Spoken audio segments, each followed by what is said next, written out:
the ancient Anunnaki and mankind's forbidden history, the Genesis giants, the extraterrestrials, the Nephilim.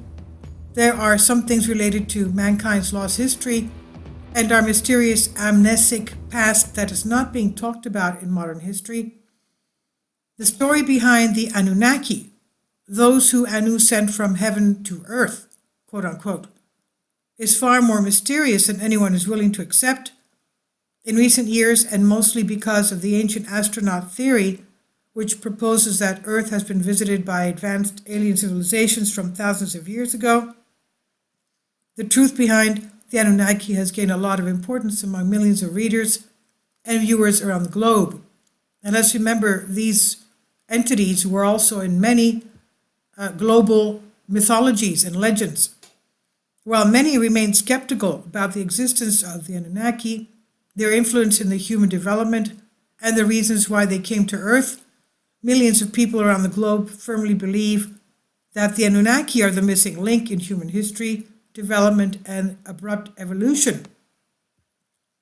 During an excavation of biblical city of Nineveh, a team led by Austin Henry Layard discovered the ruins of the ancient Assyrian library of Ashurbanipal.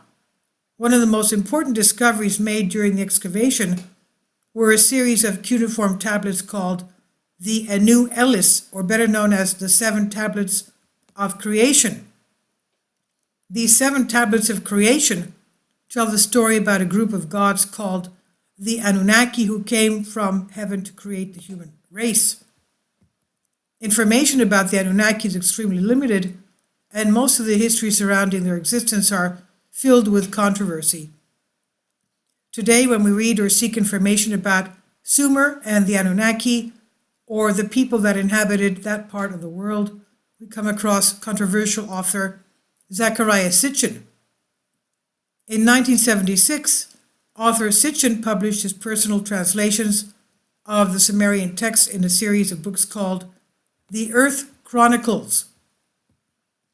And according to Sitchin, the clay tablets describe an alien race known as the Anunnaki who came to Earth to mine gold.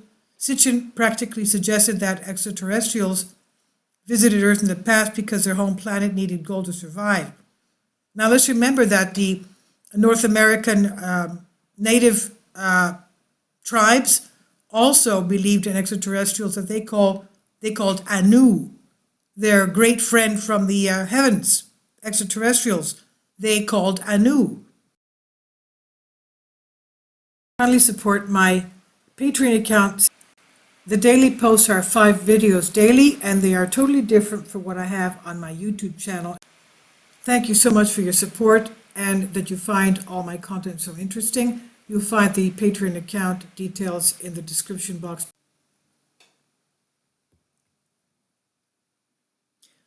In 1976, the late Zecharia Sitchin raised a controversy with the publication of his book, The 12th Planet. We're talking about Planet X, Nibiru, Nemesis, the 12th Planet. In this and subsequent books, Sitchin presented his translations of ancient Sumerian texts, which tell an incredible story regarding the origins of mankind on Earth, stories that are completely different to those that most of us learned in school. The New York Times even talked about Nibiru in 1982.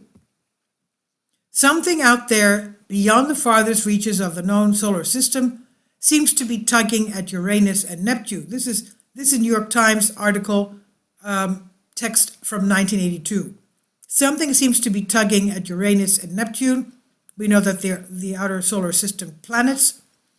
They said some gravitational force keeps perturbing the 2 giant planets, causing irregularities in their orbits.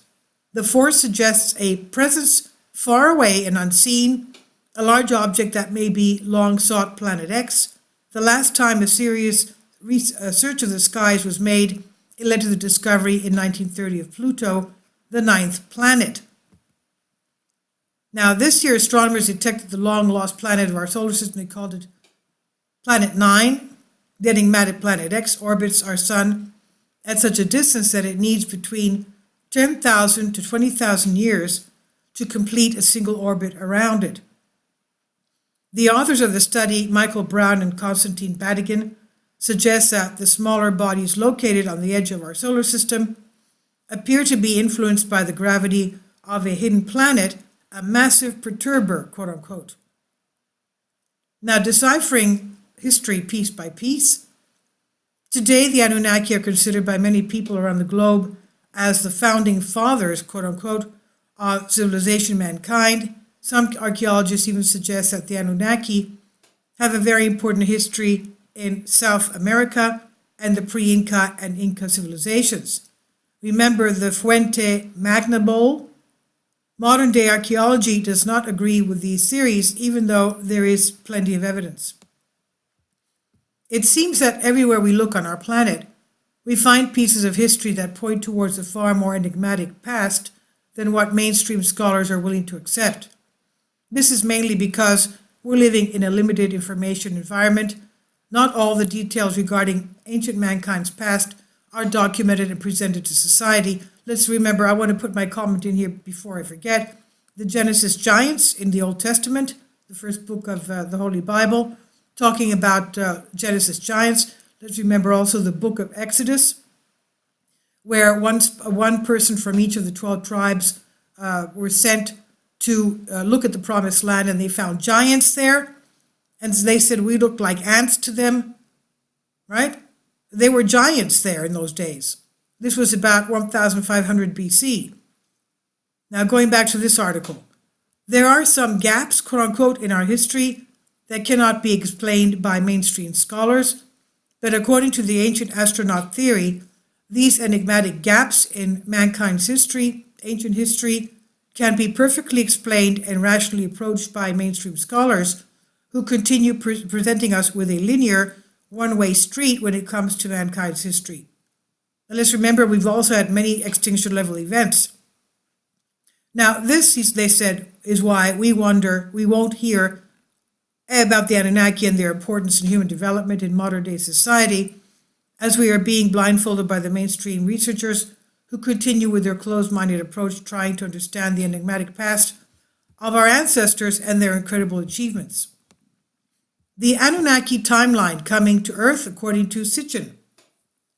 450,000 BC, after long wars, the atmosphere in Nibiru began to deteriorate. This is according to Sitchin, of course.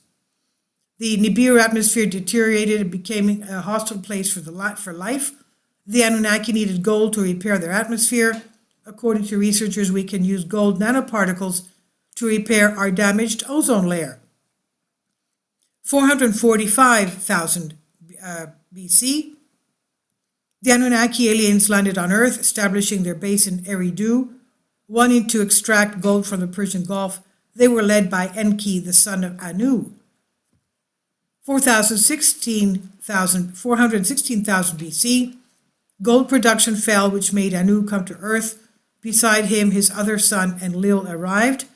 Anu decided that mining would take place in Africa and promoted Enlil in charge of the Terran mission.